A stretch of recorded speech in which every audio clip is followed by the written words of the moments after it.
ये सब सही है? जी जी perfect है. And we are going live also now. ठीक है. ठीक है.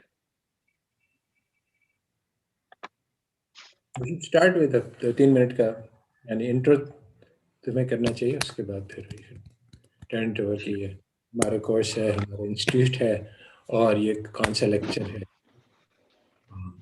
वगैरह, यानी बेसिक 4 मिनट में details you should provide as a starter opener. उसके बाद फिर it should shift. Should I start with that? हाँ, I think you should 8 बजे you should start with a brief intro to your course and encourage people to register वगैरह. ठीक है.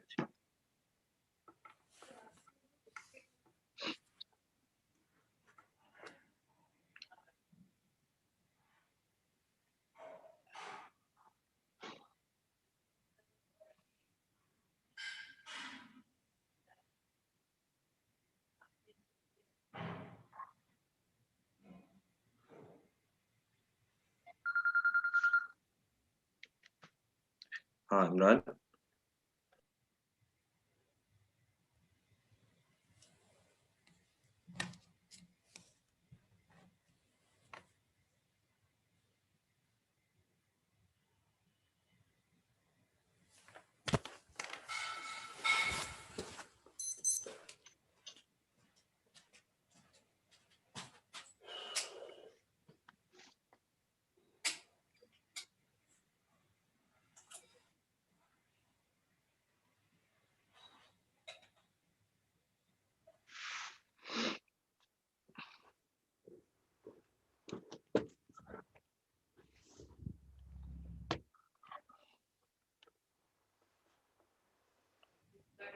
जी अस्सलाम वालेकुम. ठीक है आगे मैंने शुरू कर दिया है. वो बस अब आप ज्वाइन कर लीजिए ताकि फिर बीच में से मेरा डिस्कनेक्ट होगा तो.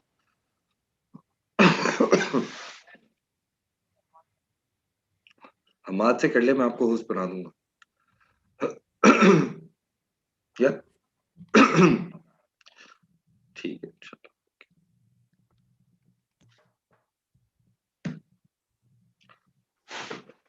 चलो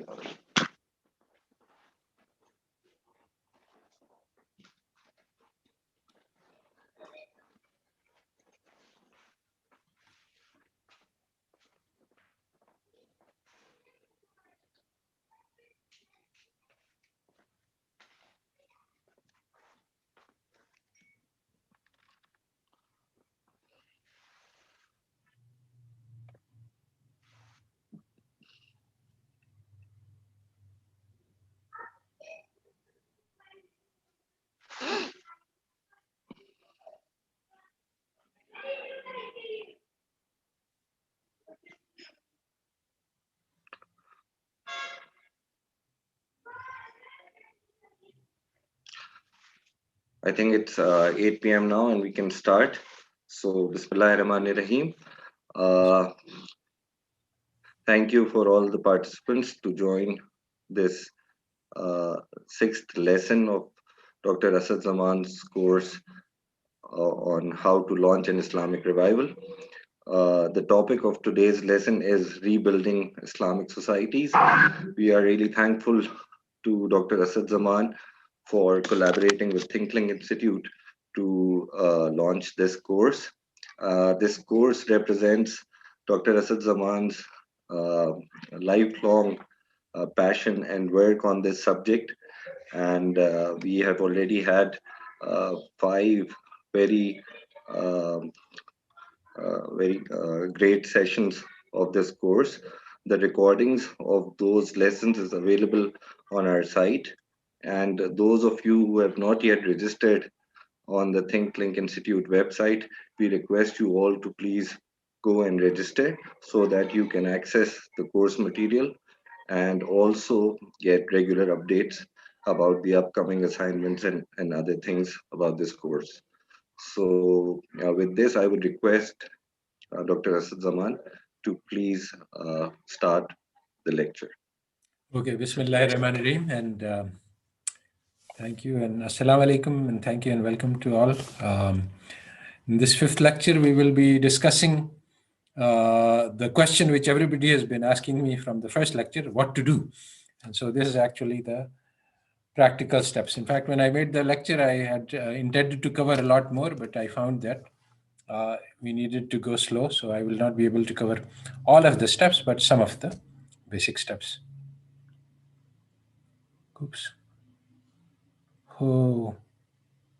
It says host disabled participant screen sharing. Somehow or the other, I am a participant. Although I see a green button or share screen, but Yes, you can share now.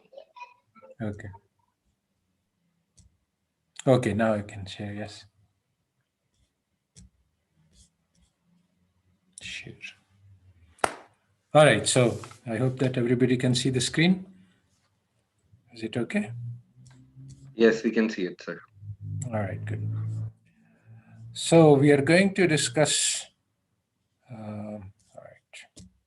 So this is the sixth lesson, Rebuilding Islamic Societies. And basically we are interested in how to launch an Islamic revolution.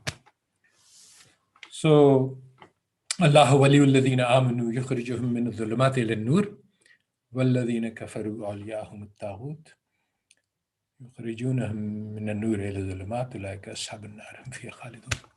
So this ayat indicated the great transformation that was to take place, and just one indication that how the Jahiliyyah was transformed, in which there was unimaginable cruelty with burying daughters alive and blood feuds and all of the many evils of Jahiliyyah which have been described in graphic detail in the books. From this, imagine a society in which people drink wine in the skulls of their enemies, and from this society to go to a society where kindness and compassion became the norm, and even towards animals and birds, they were trained to be kind. And the Quran mentions that they are the people who feed others while they are themselves hungry.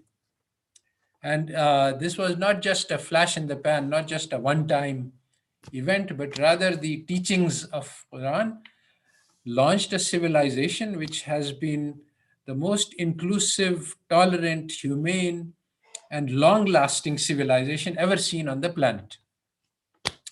And this civilization was not built on colonization and conquest. It was built on the highest ideals that mankind can aspire to, based on integrity, social responsibility, honesty, rahmatul lil alameen in person. So that is the tales of the past, but current conditions don't have any resemblance to that. Current conditions resemble Jahiliyyah and darkness all over the world. So there is complete agreement that the Islamic civilization is nothing like what it used to be.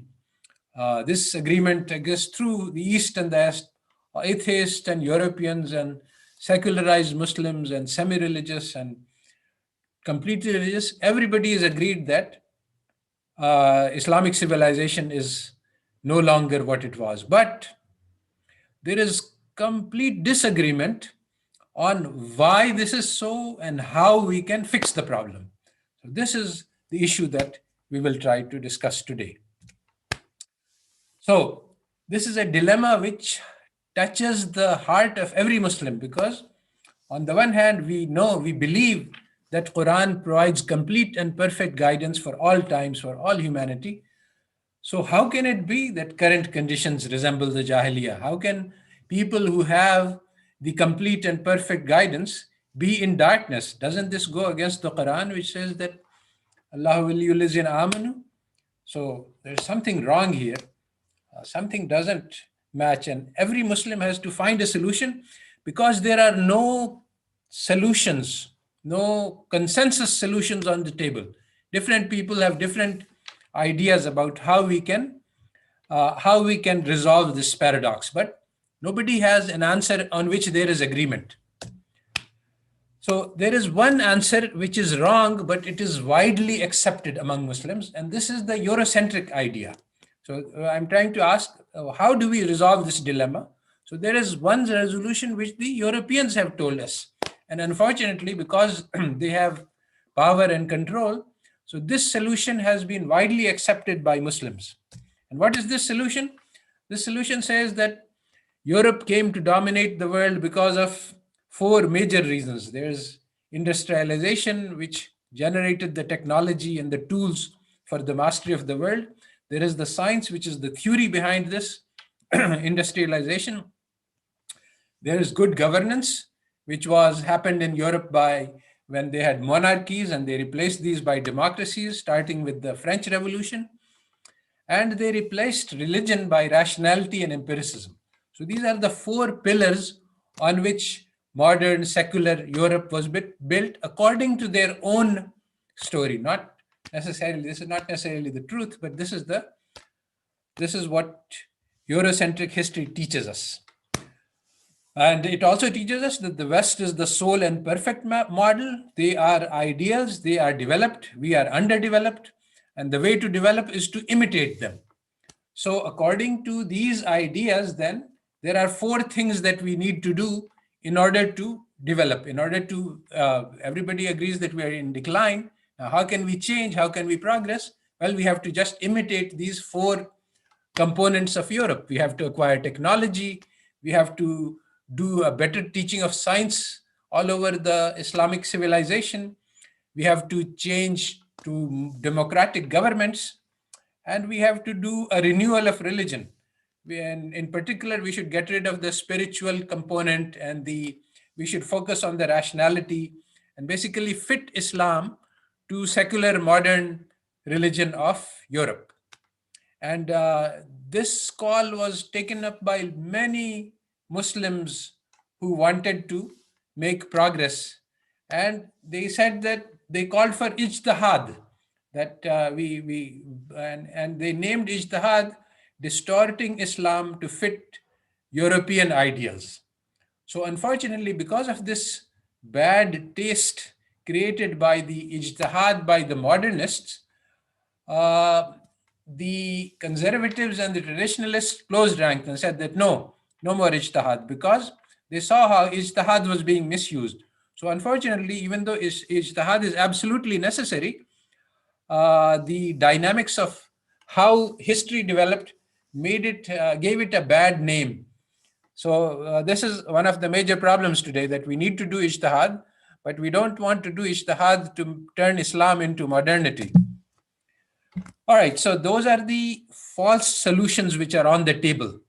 Now, what is an Islamic solution? Islamic solution cannot accept the idea that Europe is the most developed of the nations and that the European knowledge which developed in the past 3 centuries and their models for governance and their models for running societies and their banks and their economic, social institutions, they are all the perfect ideal models for us to follow. This we cannot accept. So the problem is how to reject it, because it's not easy to reject the dominant narrative. So the main difference between the Eurocentric solution and the Islamic solution to the dilemma is that the Eurocentric solution says that the Islamic civilization declined and the West made amazing progress. But the Islamic solution, which we started with the first lecture, is the book by Sayyid Abul Hasan Ali Nadwi, What the World Lost Due to the Decline of Civilization. So we say that when the Islamic civilization declined, it caused a loss of civilization in the entire world. The West has not made progress, it has declined. How did they so-called develop? They conquered and looted the entire world and became wealthy, and they called this progress. So we have to, and this is what the definition of progress now accepted throughout the globe. Everyone is trying to increase the wealth, the GNP per capita, and they call this progress. So we have to redefine the meaning of progress. It was never the teaching of Islam that you have to maximize wealth in order to progress. During the period of Prophet Muhammad sallallahu alaihi wasallam, he used to eat one day and not eat the other day, and there was never a period when Muslims were living in great wealth and luxury during his time, which was the best of times. Khairul quruna qarni. So we have to understand that wealth, the criteria of wealth as a measure of development, is not acceptable in Islam. So, what are some of the basic components on which we can build an Islamic solution to the dilemma that we started this with? So we must understand that Quran, we must take as an axiomatic, that this is definitely true, that Quran contains complete and perfect guidance for all times, because the Quran says so. So then the source of our failure must be due to the failure to understand and implement the message. Now, one more very important thing to understand is that Quran is not ideal. It's not what Europeans call a utopian vision, that it's something which is so perfect and so ideal that nobody can actually ever do it. That Quran is very pragmatic. Not only is it pragmatic, but it provides an action program for changing the world. And this action program was utilized and demonstrated, and it created a civilization which enlightened the world for 1,000 years. So not only is it that this is not a theoretical thing, it's a practical thing, but actually the model was demonstrated to us how to do the revolution. So there are three elements to an Islamic revolution. One element is the normative or prescriptive. We must describe what is the ideal, what is the perfect society. And Islam does so. It tells us very clearly. All of the fiqh and the Sharia laws tell us what is a good society. Then there is the positive or descriptive part. Describe the ground realities, where we are standing today, which is not a good place. And then there is the transformative part. So how do we get from here to there? How do we get from the imperfect ground reality to the ideal portrayed and created for us by the Islamic teachings? Now, I think, as I said at the beginning, there is complete agreement on the current situation. Everybody agrees in the description, the positive part, that we are in a bad shape. But first, there is a disagreement on what is the ideal state. According to some, the ideal state is London and New York. But some say, no, it is the state of Medina. So these are the two dominant views. And the people who say that it's the state of Medina, which is the ideal, are very few. And the people who say that it's London and New York and Paris that we want to become like, those are the vast majority. So that's the first cut in the normative, the ideal state. So we ignore the majority of the Ummah at this point and say that no, we don't accept London and New York and Paris as our models. We will try to find out what is the essence of the state of Medina. So obviously those people who are trying to change the Islamic civilization to London, New York, and Paris, they are going to have different strategies. We will ignore that. We have spent a lot of time explaining why this is not the right idea. But now we are concentrating on the small set of people who believe that Medina is the state of the Khairul Quruna Qarni, that the best of times was the time of the Prophet Muhammad sallallahu alaihi wasallam. And if we want the best model, that is the model that we have to try to recreate. So once we have the goal in mind, then we have to understand what is that goal and how we can get there.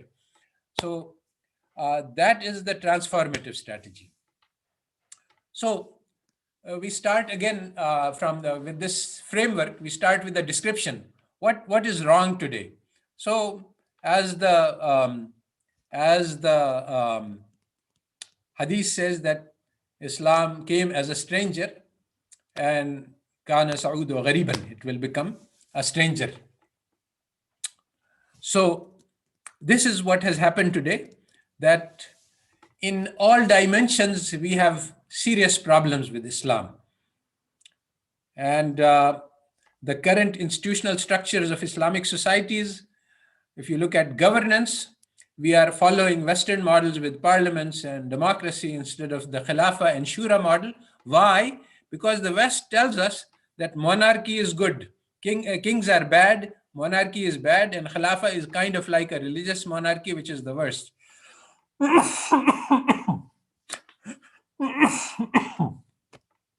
So, the Khilafah Shura system is not, nobody is even trying for this today except for a small minority. In the economics, they tell us that it's about competition and free markets, and actually in Islam, the markets are run with cooperation and regulation. On the social domain, the hadith says that you will follow the ways of the Christians and the Jews to the extent of entering into lizard holes behind them. And this is exactly what is happening today. More and more every day, our society is following the ways of the Christians and the Jews.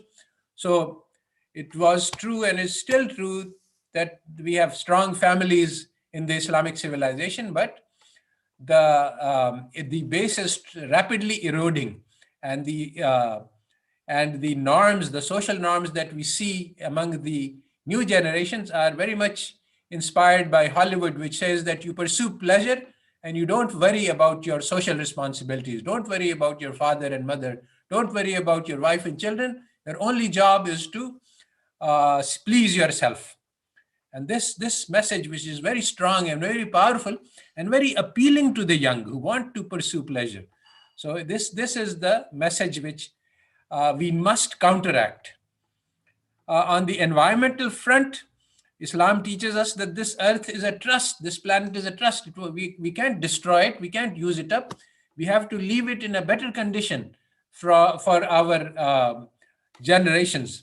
But this is not happening today. And all of these things are problematized because of the education.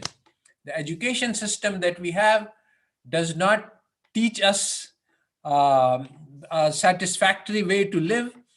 According to Islam, the university we go to teaches us the Eurocentric worldview, and the madrasas are unable to counteract this. They teach the religion, but in isolation and away in separation from the modern world. So there is no existing solution to this problem.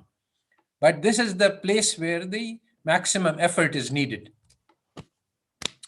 So that was the description. We are in bad shape. There are 77 branches of faith, and all of them need work. All of them, we are very far from the ideals. So there are people, alhamdulillah, Allah Ta'ala has raised up people on all fronts. On the political front, there are people working on improving governance, and they are calling for change. Some people are calling for jihad, which is a revolutionary approach. Some people are calling for an evolutionary approach in which they want to acquire the governance by peaceful democratic means and work to change the system toward Islam. But anyway, there are lots of jamaats which are working on this front. There's the economic front on which lots of people are working in Islamic economics to how can we achieve prosperity? How can we feed the poor? How can we improve the economic conditions of the Muslim Ummah? On the social front, there is service to the Ummah, and this is represented by Waqf, guilds, hospitals, and there are lots of people who are working on these fronts.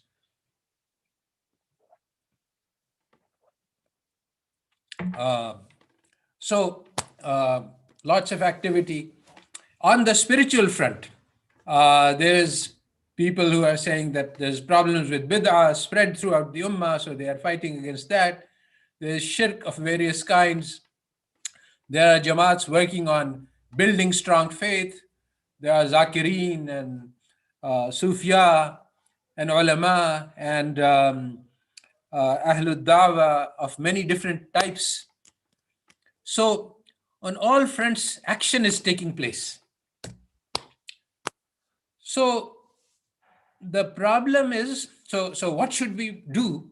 Well, the thing is that most important is to achieve harmony and love in the ummah without agreement on efforts. We mustn't say, we cannot say that leave all of the 77 dimensions of iman and everybody must work on one dimension. That would not be suitable.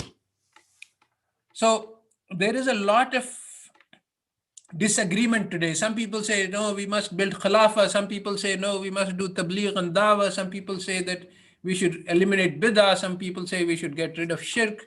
Some people say that we need to unite on the self.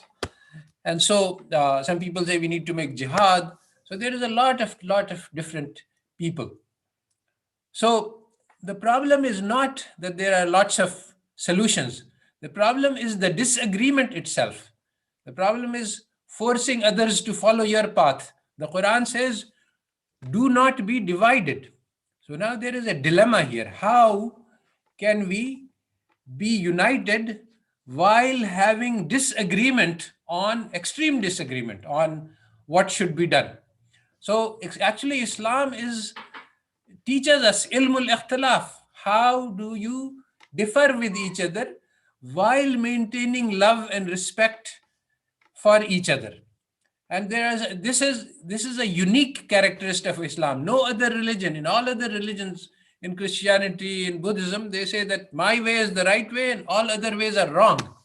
But in Islam, the four mazahib, they say that my way may be correct, Allah knows best, and the other ones are also just fine. So there are multiple paths of the Sufia, and none of them, even though they have radical disagreements on how to do things. One of them says that you should make tawbah complete before you can start. The others say, no need for that. You should start work before you make tawbah. So there is lots and lots of disagreement among the Sufia, but there is no disagreement that you can follow any of the ways and you will get to Allah. So we also decide that all the efforts are correct. And Allah Ta'ala will decide who made the best effort. We are not responsible for judging. So let us do a little bit of meditation, because this is the unity of the hearts is the first goal. If the ummah is united in their hearts and making different efforts. So the goal of this meditation is to learn to love everyone who is striving for the deen, no matter what they are doing. Do not judge people who are making the effort for the deen and say, no, this one is wrong and that one is wrong. And he's building hospitals, he should be feeding the poor. Oh, he's feeding the poor, but he should be working on zikr. Oh, people are, all of these efforts mean nothing without the ilm of Allah. So you should build madrasas. So no, all of these efforts are simultaneously necessary. Allah Ta'ala says, do not claim yourself to be pure. He is the most knowing of those who fear him, knowing of who fears him. So we don't claim for ourselves that my way is the right way and other way is wrong. We do not know which effort will please Allah Ta'ala the most. So we should consider that everybody else's effort is better than mine.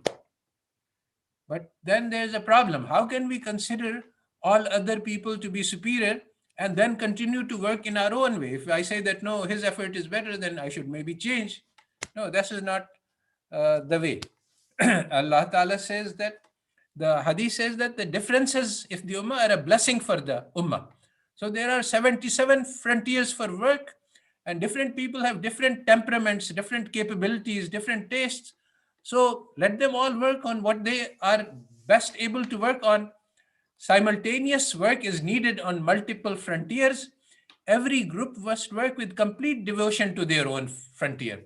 So think of this as a metaphor that there is a circle of people. We are facing outwards, and we are fighting the enemy, and the attack is very strong. So now my back is protected by the 72 other people in the circle who are fighting on different fronts. I am fighting on my front. I have my own jihad to do. Now, I am not, yani, I'm not going to turn around and help the one who is behind me, because then I will lose my front. So even though my life depends on these other 70 people, I will not help them in their efforts. I will focus on my front, because that's the best way to help them. If somebody behind me fails, I will die, because he will let the enemy into the circle. So I am intimately dependent on the efforts of the others, but still I have my own job to do. I have to concentrate on the work assigned to me, and remember that in Allah Ta'ala's mercy, everyone gets the same reward. Whether I do a little bit, whether the task assigned to me is a very simple task, maybe the only front of mine is to clean the bathrooms, and that's all I am capable of. I get the full reward of the one who is doing maximum effort. So, resolving dichotomies. So now there are several different methodologies for reform. One focuses on the internal effort of the heart, one focuses on the external effort of changing the world, and then there is differences about evolutionary approach. Should we do a step-by-step movement, or do we need to launch a revolution from the top? There is the top-down approach and the bottom-up approach.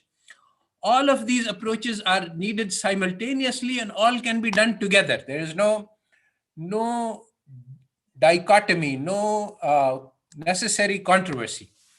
So first of all, let's think about the internal effort and the external effort. So some people say that, the effort of Medina came first, where the Sahaba were trained in spirituality, and then they went and established the state of Makkah. So first we must have spiritual training, and then we can do the work on the external world. So this is a model which many people have, that first we must go into a cave and we must improve our spirituality, and then when I become perfect, then I will go and start preaching to others and bringing about change. If I'm not doing a good job in Islam, then how can I launch an Islamic revolution? So this is the wrong thinking. Actually, Islam is not the message, the religion of Rahbaniyat. And Islam says that we make spiritual progress by struggling against the world, by in the right manner. So if we struggle against injustice, but the purpose of the struggle is not to create justice, it is to bring about an internal spiritual revolution. There's a very good example which clarifies this. There is the isometric exercise, in which you put both of your hands against the wall and you push very hard against the wall. So somebody who thinks that you are making an effort in the world, he will say, this man is crazy. He's trying to move the wall, but he doesn't have the strength to do so. So this is not the goal of the isometric exercise, is not to move the wall, it's to build the strength in the muscles. Just like this, the outcomes, the external world is in the hands of Allah. Ta'ala is ala kulli shay'in qadir.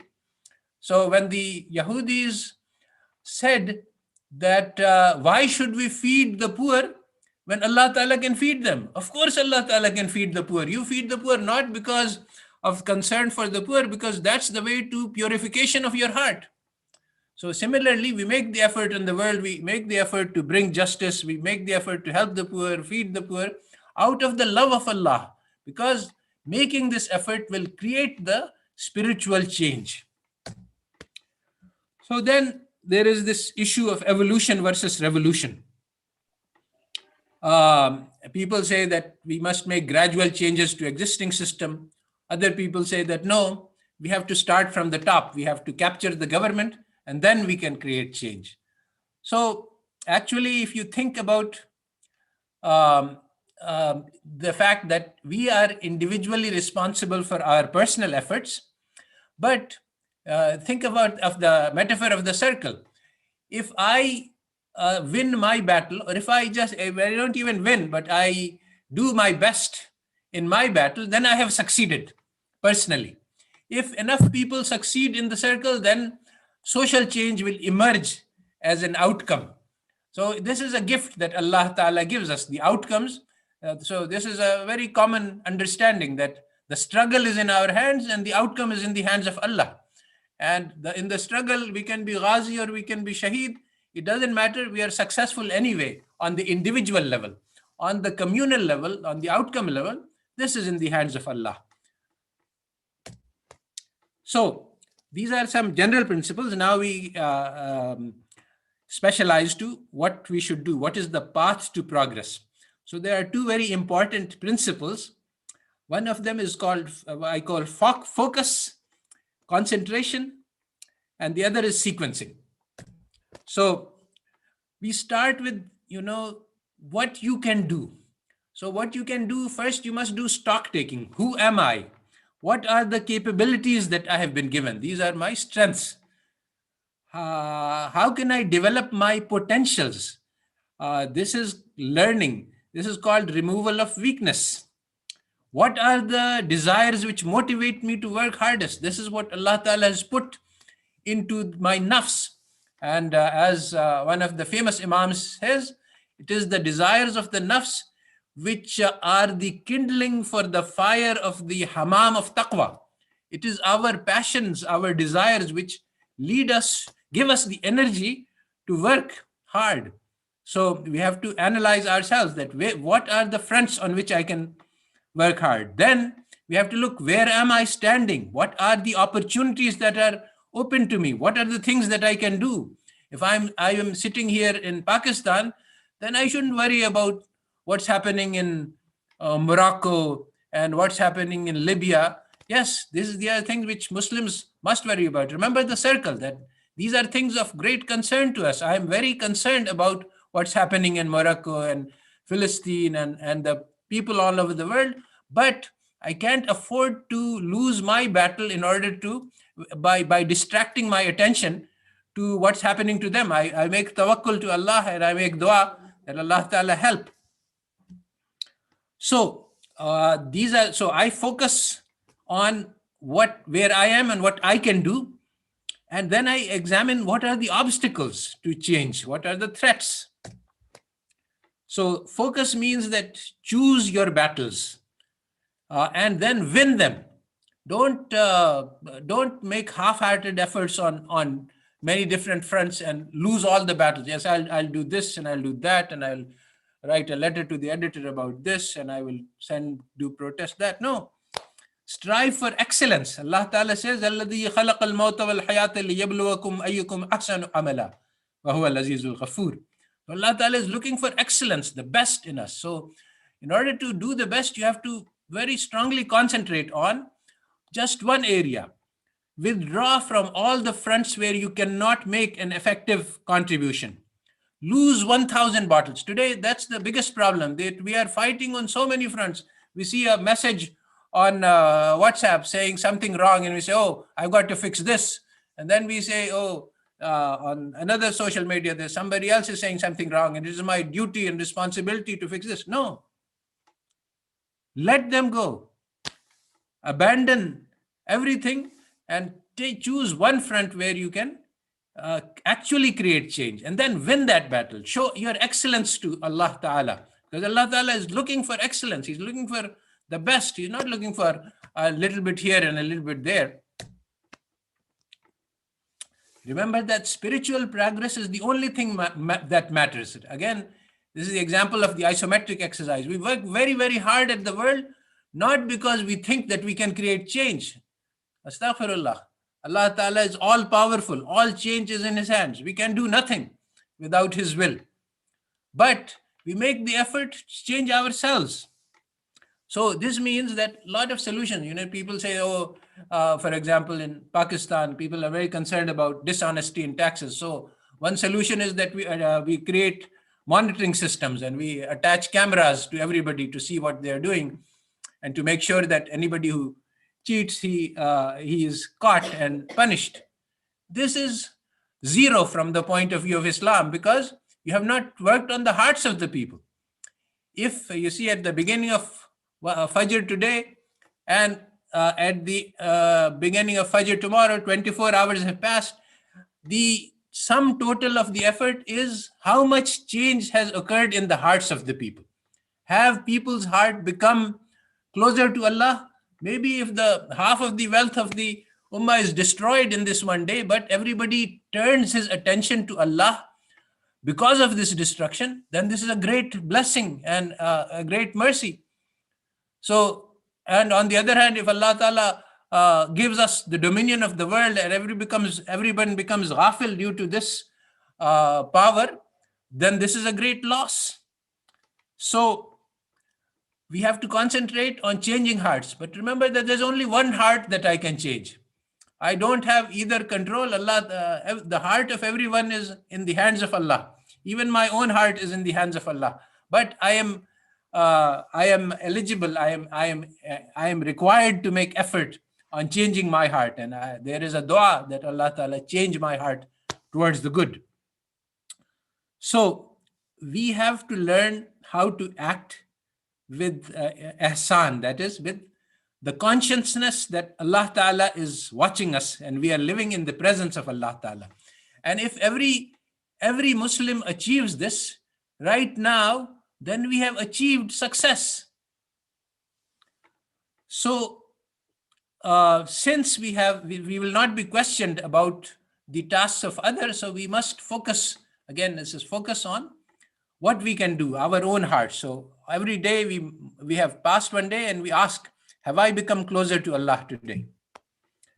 So now that was the focus part, that choose your battles carefully. Don't waste your energies. We have only one life, and in this one life, a lot can be done if we use it sharply, if we use these energies to solve one major problem rather than wasting these energies and trying to solve thousands of problems without achieving any results. So the sequencing principle is the second principle, that do the easy things first. Go through open doors before trying to force open the closed ones. And keep your eyes open to the pathways chosen for you by Allah. We pray every day for guidance. Ihdinas siratal mustaqim. This is not an empty prayer. At every step, we are in need of the guidance of Allah. So we ask Allah Ta'ala and then we listen. Allah Ta'ala shows us the way, that this is the path that you need to take. If only our hearts are open to His guidance. If we open our eyes and ears and hearts and ask Allah Ta'ala for guidance, okay, what is the best I can do? Allah Ta'ala, I want to give everything, all of my life, I want to devote to your deen. So how can I best use my life to serve you, to serve your deen? I don't know. Allah Ta'ala knows. Show me the way. So Allah Ta'ala, if you ask that, Allah Ta'ala will show you. No doubt about that. Everyone has a sphere of influence, places where we can act effectively. So those are the spheres where we are responsible for and where we must do the maximum effort. Start with the uncontested areas, the ones where we will not meet with resistance. Take small and easy steps. After you build up some strength and after you acquire some companions, then you work on the low resistance frontiers, the low-hanging fruit, where a little bit of effort will get you to the goal. And after there are enough people, then we can work on the big fronts where the jihad and the world and the countries. So there is a sequencing. If we start by trying to build the roof of the house, when the walls are not there, it will not work. So the third principle is that our vision should be for the stars, beyond the stars, but our eyes should be on the next step. So we have to simultaneously think that, yes, I make the intention to use my life to change the ummah, make an enormous goal, but do the one step that you need. So this is a very beautiful characteristic of Allah Ta'ala, that suppose that I make the intention to memorize the Quran, but I don't even know the Alif Bay. So I start reading Alif Bay with the intention to memorize the Quran, and I die before I complete the lesson. So I haven't even started on the Quran. Allah Ta'ala will raise me among the Hafizeen. So that is why we make a grand niyyah that, yes, we will solve all of the problems with the ummah. We will feed the poor and we will bring we will take care of the widows, and we will implement all of the orders of Allah in the most perfect way. That should be our goal. But uh, but when you have eyes on your stars, you should also look carefully where the next step is going. If you start looking up and your next step falls into a well, then you are not doing well. So what are the next steps, the first few steps that we all need to take? The first step is very personal. Myself, I should have tried to engage myself with the zikr of Allah, the remembrance of Allah. And remember, zikr is not about counting on tasbih. Zikr is engagement with Allah, means being in conversation with Allah at all times. Oh my Allah, I am about to eat. How should I do that? And what are the manners? Oh my Allah, I am about to go out of the house. What are the way? What is the way to leave the house? And what should be my intention for leaving the house, so that this leaving of the house will make you happy? So at all moments we are in this is the zikr. The remembrance of Allah means to be engaged in conversation with God at all times. And it is said that people who reach the Jannah will not have any regrets except for those moments which they spent in the ghafla without remembering Allah. So from the individual personal, the next step is the family. And family, there is so much guidance about how the Allah Ta'ala has put the mercy between the husband and the wife, and the model of the family, the ideal Islamic family, with love between love and respect for the children, and love for the children and the respect of the children for the parents. These models were very clear, but now they are breaking down under the influence of the West. Our children are learning to be rude and disrespectful. Husbands and wives are all getting away from the Islamic ideals. So this is extremely important, because this is the building block of the entire society. And then the third level is the kin, the nearest, the sila rahmi, taking care of your relatives. This is so much emphasized in the Quran and the Hadith, that on the last days of Ramadan, everyone is forgiven except for those who cut their ties with their family. So this is a very, very, very, very big sin in the eyes of Allah. Then there is the neighborhood, our community, local community. And these are the first steps that if we start on the path to Allah, these are the first steps that we can take, which are immediately access. These are the cells which form the body of the ummah. So if there is no life in these cells, then the ummah is also lifeless. So once these cells are active, then the larger efforts can take place. So one of the things that you can make an aim for is to change 10 lives within your immediate circle of influence. This is not hard to do. So what about the larger efforts? I had my original presentation had much more discussion, but it has already quite a lot of material, and that is a lot of new material. So I'm going to stop. I think this is the last slide, but just a few remarks on how one goes from the personal level to the social level. This is one of the aspects of this is dawah, and one of the simplest mode of dawah is dawah by example. So ufshu salam is the command, so we should give salam to each other, whether and this is a very important message, that salam is the first step towards love for your brother. So give salam to those you know and those you do not know. But this is not enough. This is the first step. But then the second is, so if you give salam, you act as a model. This is not enough. You need to make dawah to salam. Ufshu salam means that you spread salam, which means that not only do you make salam, but you invite others towards salam. And going beyond salam to other aspects, there are many things which we are not doing. So how can we make dawah towards them? So then you say that you don't make dawah to yourself. You make dawah to the Prophet Muhammad sallallahu alaihi wasallam. You say that he was the perfect model for us, my brother, and I am making the effort to be like him, although I am failing. But my invitation is that you also make the effort to be like him. So in that case, we are not engaging in thinking ourselves as superior.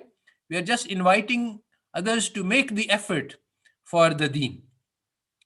Uh, then there is basically the message is that each one reach one, but actually it's each one reach 10. But not just that, but engage those 10 and tell them also that you also reach 10, so that the message goes from 10 to 100. And the one of the ways of doing this is called the pay forward loan. When you give a qarz hasana, you say, no, don't pay it back to me. You should give this to those who are in need from you, and that way you will pay me back. So this is just a financial example, but the same example applies in all dimensions, that I am doing this charity to you, I am doing this favor to you, I'm doing this kindness to you, in the expectation that you will do it to others, and it will be all be written in my book. So this is a greed for the virtue that that is the legitimate greed to have, instead of the greed for wealth. So this is the last slide, that the specific steps that we need to take to build on all of the 77 fronts, which we of course cannot cover, but the 5 major fronts, the social, the economic, the political, all of these fronts, there are some things we can do which are easy to do and to start, and there are more difficult things. And one of the major problems is that people are trying to do the full ideal, which we are not yet equipped to do, and they are failing to take the small steps which will lead them to the goal. And then they're getting frustrated that, look, we have been trying and we haven't succeeded.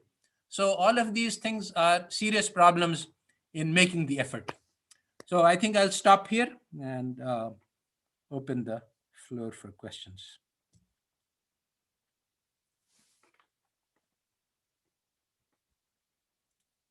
Assalamu alaikum wa rahmatullah.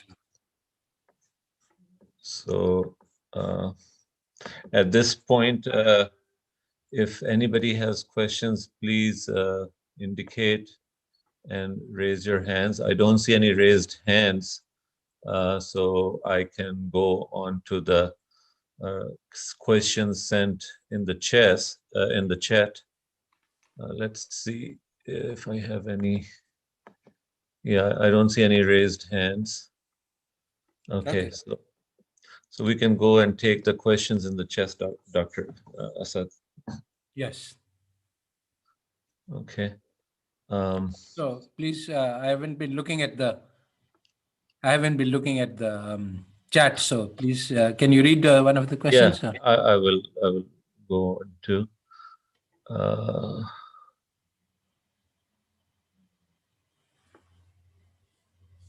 I don't see any questions in the chat. Okay, one question is, can you please repeat the 5 fronts from the 70 fronts? Excuse me, I don't. Yeah, Sister Nadia asked that you mentioned the 5 points for the 5 fronts from the 70 fronts. There was a slide that you were. Oh yes. You missed that part. There's economic, political, social, spiritual. I think these were 4 of them, and one other which I'm missing right. I can look at the slide, but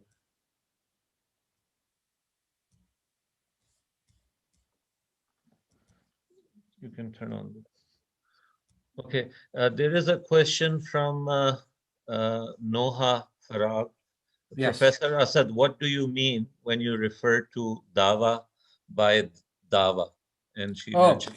I think it was unclear on the slide. Basically, dawa to dawa. You see, people say that we should be good and that is all.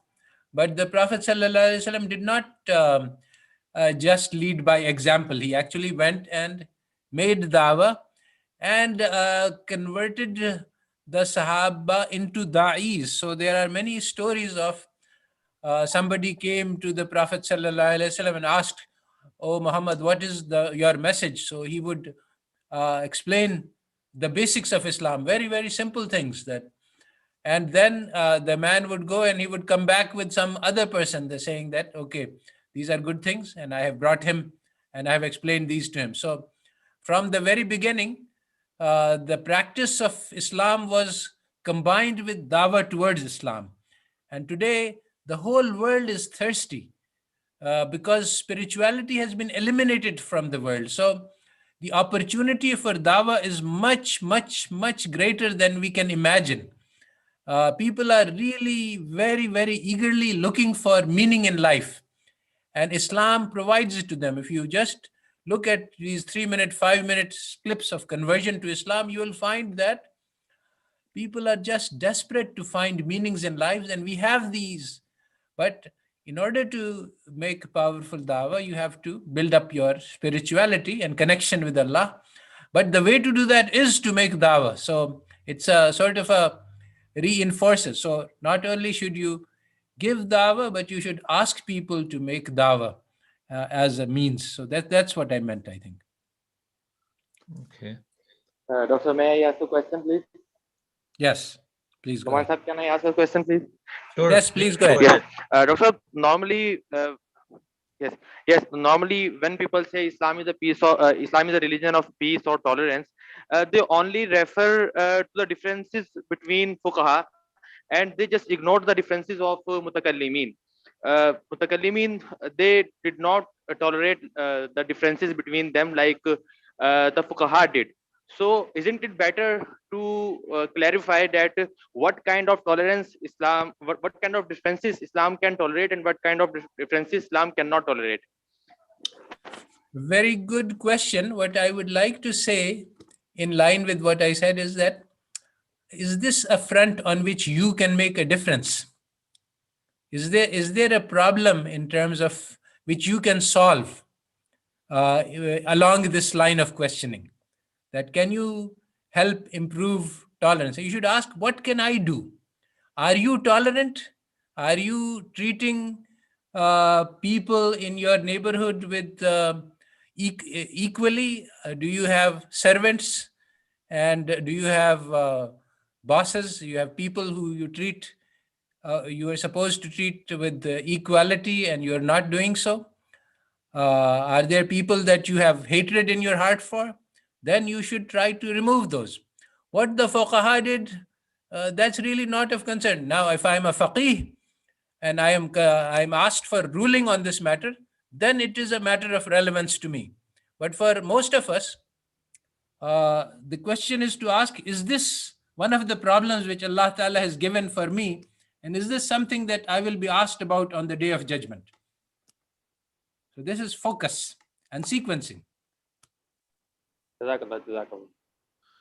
So Noha Farad asked a question. I cannot understand it well. She said it's spread from 1 to 10. Are you choosing 10 arbitrary? The number 10 is arbitrary. There is something in Sirah. Some people can reach 100 easily, and for some people, only 2 people are easily accessible. So, basically the issue is to do what is easily possible for you. Don't do something that is too difficult. In fact, there is a very interesting hadith that don't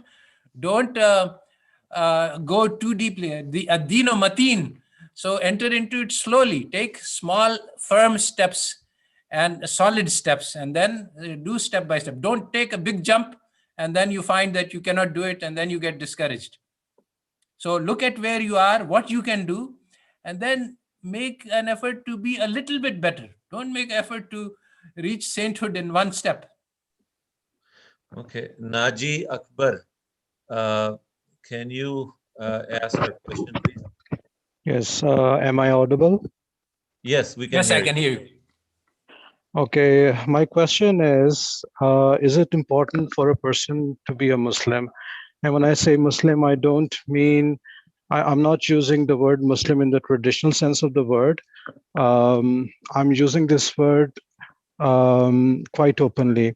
And my reference is one verse in Surah Baqarah where God says that in order for you to reach me, all that you have to do is just look inside, look within yourself, and just take a stock of what's outside, and then you'll find me.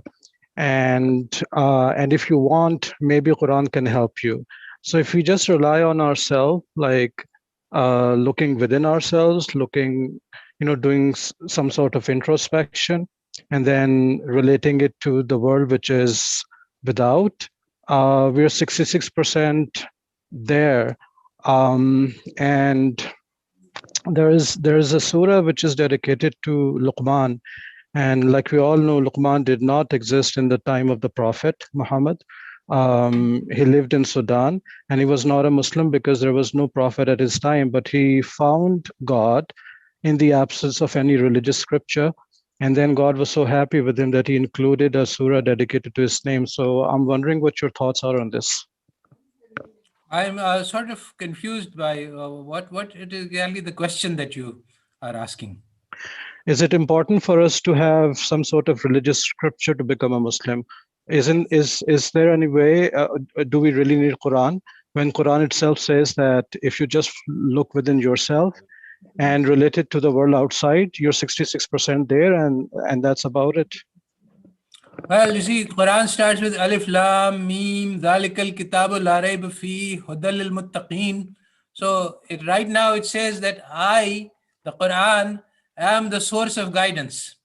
So I think that at this point we cannot ignore the Quran and find guidance. It may be in the past when the Quran had not been, for sure, then you could do it. But after the coming of the Quran, I don't see. I think that yes, actually, you see, again the issue is focus. If you are, this is a hypothetical question. If somebody is living in an island and he has never encountered the Quran, then how Allah Ta'ala will judge him? This is not my problem to solve. Let Allah Ta'ala solve that problem.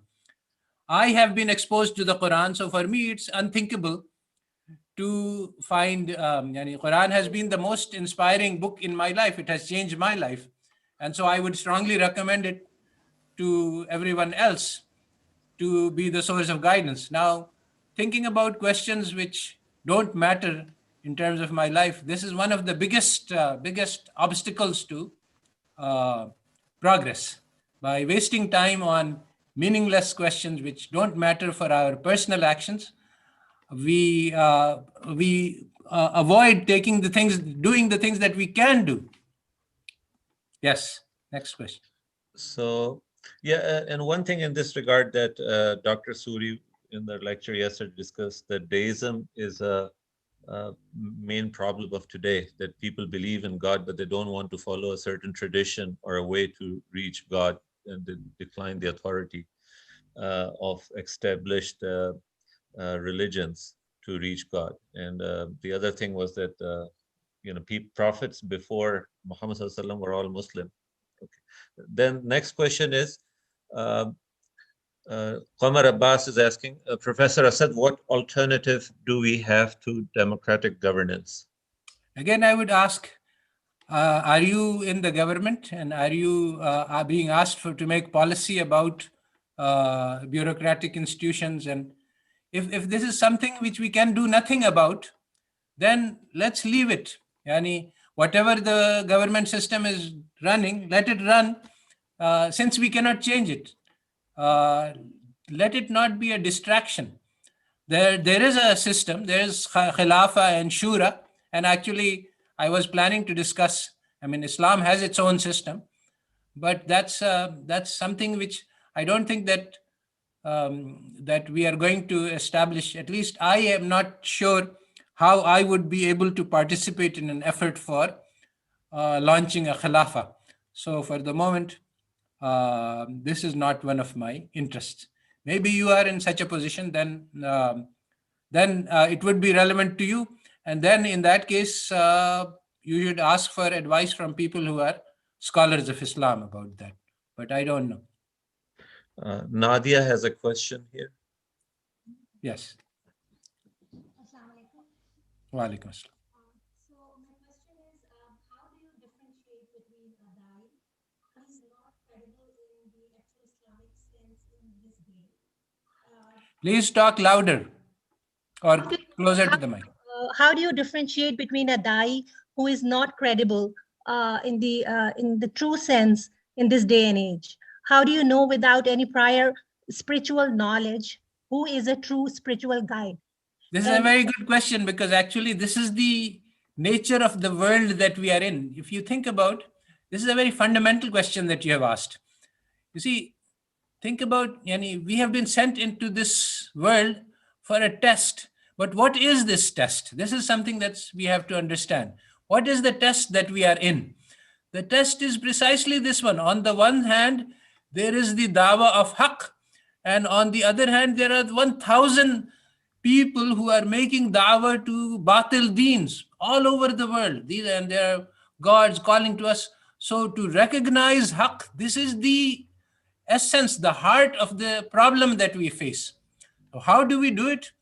We just have to ask Allah for guidance, because there is no way. I mean, we are not capable of distinguishing. Our heart, actually, the Allah Ta'ala tells us that the heart is the instrument which recognizes the truth, provided that it is pure and provided that our nafs does not get in the way. So there are many conditions, but the heart is the instrument for recognition of truth. And in قَدْ تَبَيَّنَ الرُّشْدُ مِنَ الْغَيِّ, Allah Ta'ala has made it very bayan, the rushd from the ghayy. So confusion occurs only because our own heart has become black because of our bad actions. So in that case, istighfar to cleanse the heart, and the heart will be able to recognize the truth. Jazakallah khair, thank you. Dr. Muhammad Azam Khan is asking, was saying, oh, thanks for a good and fruitful talk. Kindly clarify in mysticism and spirituality, because both are following by Muslims and non-Muslims. So what is the difference between mysticism and spirituality? And they are both followed by Muslims and non-Muslims.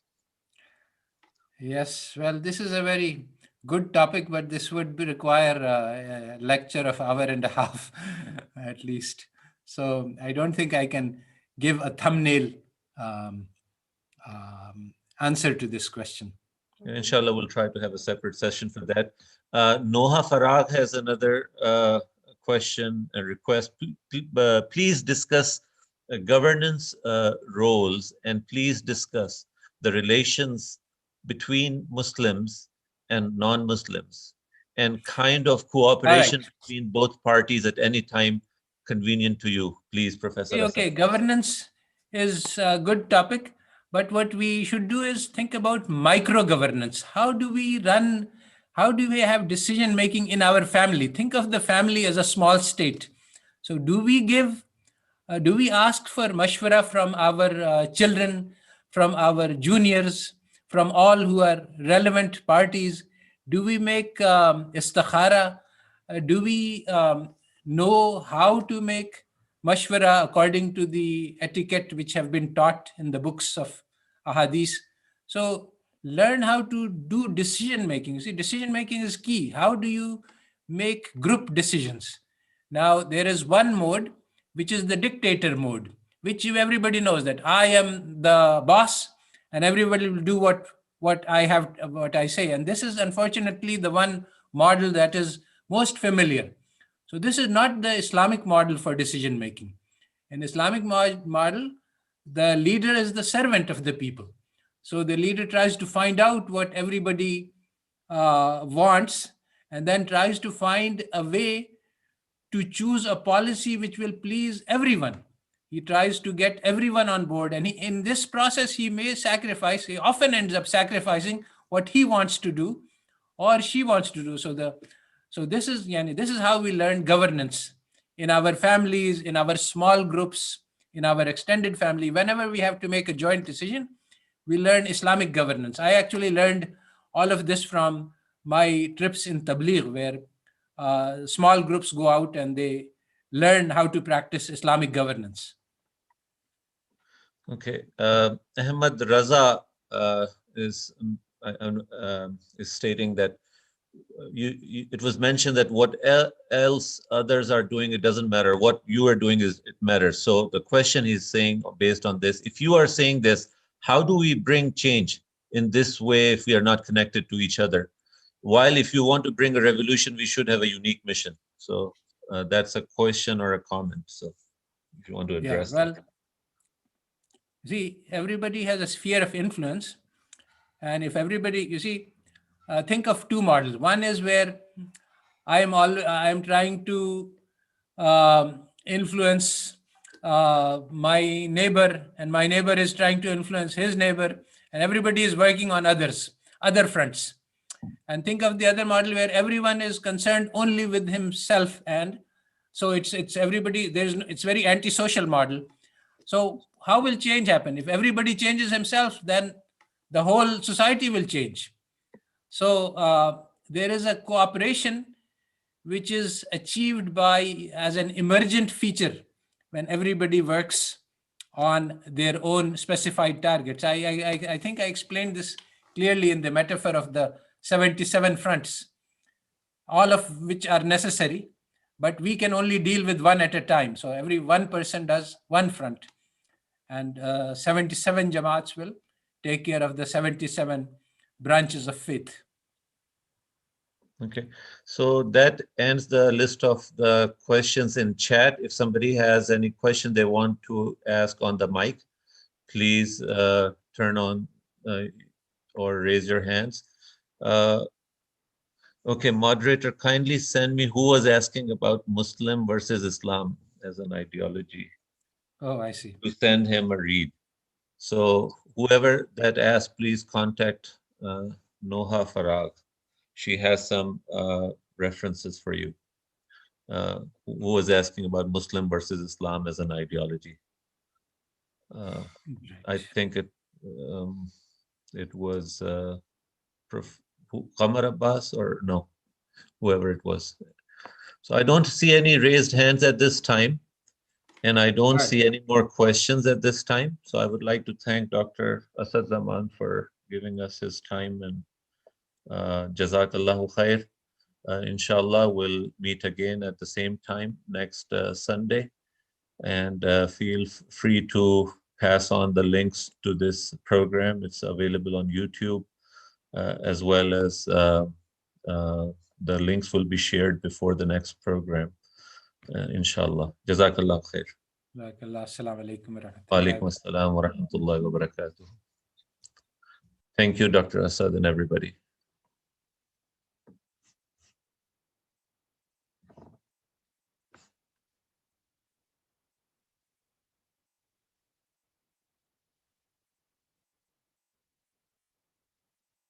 Fi amanillah.